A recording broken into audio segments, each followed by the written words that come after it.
faut vraiment différencier les business qui créent de la valeur et les business qui, bonne question, je ne sais même pas comment appeler ça, en gros qui captent de la valeur, je sais pas. Franchement, ça m'en fout et c'est une réflexion que j'ai depuis un moment.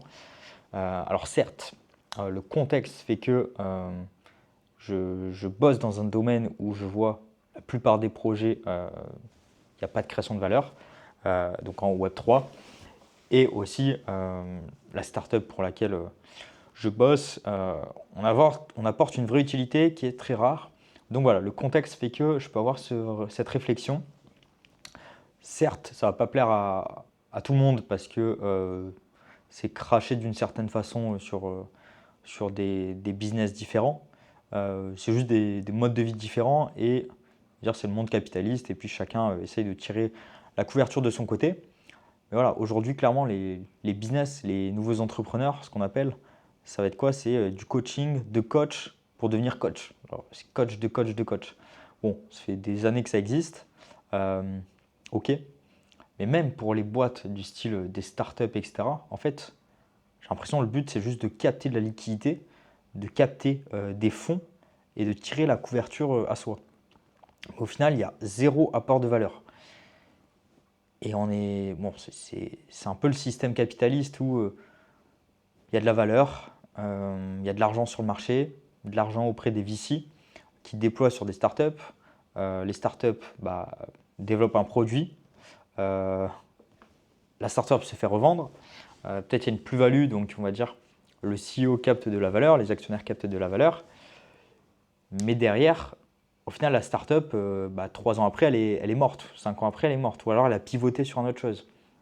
Aujourd'hui, il n'y a pas de boîte qui reste pendant 10, 20, 30 ans. C'est très compliqué de faire une boîte comme ça. Parce que, déjà, il faut créer une boîte. Si on est en France, c'est compliqué. Ça coûte de l'argent, il y a des régulations, etc. Ensuite, il faut embaucher du monde.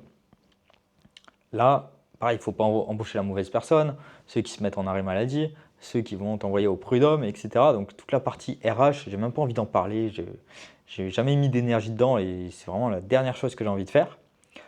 Ensuite, il faut réussir à développer un produit.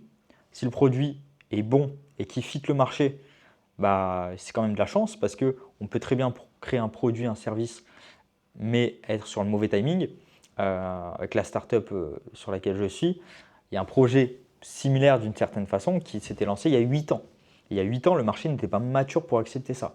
Aujourd'hui, je pense qu'il est un peu plus, on le verra sur les confirmations de ma startup.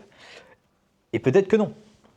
Et peut-être que dans 3 ans, oui. Donc en fait, on a le produit, mais il faut que ça fitte le marché, il faut que ça soit OK pour le marché, pour qu'il accepte, et en fonction du timing.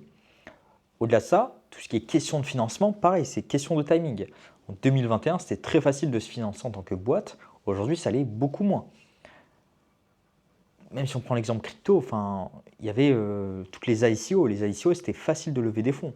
Et aujourd'hui, les projets qui ont levé des fonds en 2021, au final, ils ne servent à rien les fonds parce que les mecs qui ont levé des fonds, ils n'avaient pas les compétences pour gérer ces fonds. Donc, ils créent des produits inutiles. Et ceux qui arrivent à créer des produits utiles, je dissocie l'utilité de captation de valeur. Parce qu'il y a plein de projets utiles qui n'arrivent pas à capter de la valeur. Et du coup, aujourd'hui, on est dans un monde totalement décorrélé entre la création de valeur et l'argent que tu arrives à en faire. Et malheureusement, on a un produit, si tu arrives à le développer, c'est bien. Si tu arrives à être rentable, c'est bien. Il faut que le timing du marché soit bien. Il faut que le timing du financement soit bien pour lever des fonds, etc. Scale. Et malgré ça, la plupart des boîtes ne servent à rien. C'est-à-dire que dans 3 ans, au final, 4 ans, 5 ans, elles seront plus rentables, elles auront pivoté. Donc, en fait, le projet n'a servi à rien. Et ce qui reste, c'est l'humain. C'est tout ce qui reste. Et en fait, l'humain, c'est pour ça qu'il y a beaucoup de fonds d'investissement qui financent des teams, des humains, des CEO, qui savent que la startup, peut-être elle ne va pas marcher longtemps, elle va peut-être pivoter, etc.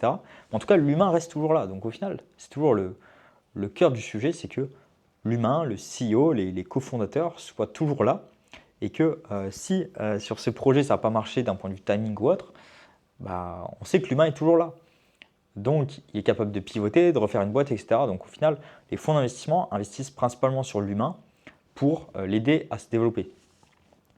Mais tout ça pour dire que aujourd'hui, pour faire une boîte qui dure dans le temps, qui ait un apport de valeur et une vraie utilité, enfin, on parle du 0,00001%.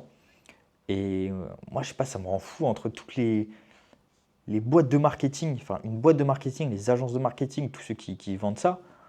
Enfin, je sais qu'il y en a beaucoup qui n'ont pas de compétences, mais c'est pas trop un souci. Aujourd'hui, le plus dur, c'est de closer ton deal et après, tu délivres. Et pour délivrer ton service, bah, tu te formes vite fait et basta, quoi. Mais enfin, ouais, du marketing, c'est quoi? Aujourd'hui, tu prends le chat GPT, il te fait ton content, ton, ton contenu, la création, la publication, quelle cible, etc. Tu trouves ton positionnement comme ça, et puis ça fonctionne. Pareil, tout ce qui est coach, en fait, t'aides quelqu'un à faire quelque chose. Pourquoi pas? Pareil, le but, c'est pas de dénigrer ou autre, c'est d'autres types de business. C'est vraiment rien à voir. Là, je parle vraiment de qu'est-ce qui apporte de la valeur au monde. Et bah, toi, tout ce qui est agence de marketing, création de contenu, des prestataires de je sais pas quoi. En fait, c'est tout on a une boîte qui lève des fonds et après, tu as plein de gens qui viennent picorer, qui viennent te prendre de l'énergie, qui viennent te prendre de l'argent pour rien. Ils n'ont pas de compétences. Et voilà, c'est juste de la circulation monétaire, mais il n'y a jamais de création de valeur. Parce que la boîte finale n'arrive jamais à délivrer un produit. Et aujourd'hui, en fait, le peu de boîtes qui réussissent à faire ça, à apporter une vraie utilité durable, c'est principalement des boîtes d'infrastructure. Donc des boîtes qui permettent aux autres de se déployer. Et en fait, plus on remonte la chaîne organique, on va dire, la chaîne je sais pas, technique, plus on peut faire des grosses boîtes. Donc pareil, hein, le but, c'est pas de dire faut faire des grosses boîtes et les petits business, c'est nul. Le but, c'est juste de dire il y a peu de boîtes qui font de la vraie création de valeur. Et en fait, comme le marché évolue tellement vite, que ce soit en crypto ou avec l'IA, enfin, ouais, il y a 4 ans, on ne connaissait pas l'IA. Il y a 2 ans, c'est apparu, c'était en mode ouais, dinguerie. Et toutes les semaines après, il y a eu des nouveautés. Et au final, ce qui reste, vu que ça évolue tellement vite, c'est tout ce qui est sous l'IA, on va dire.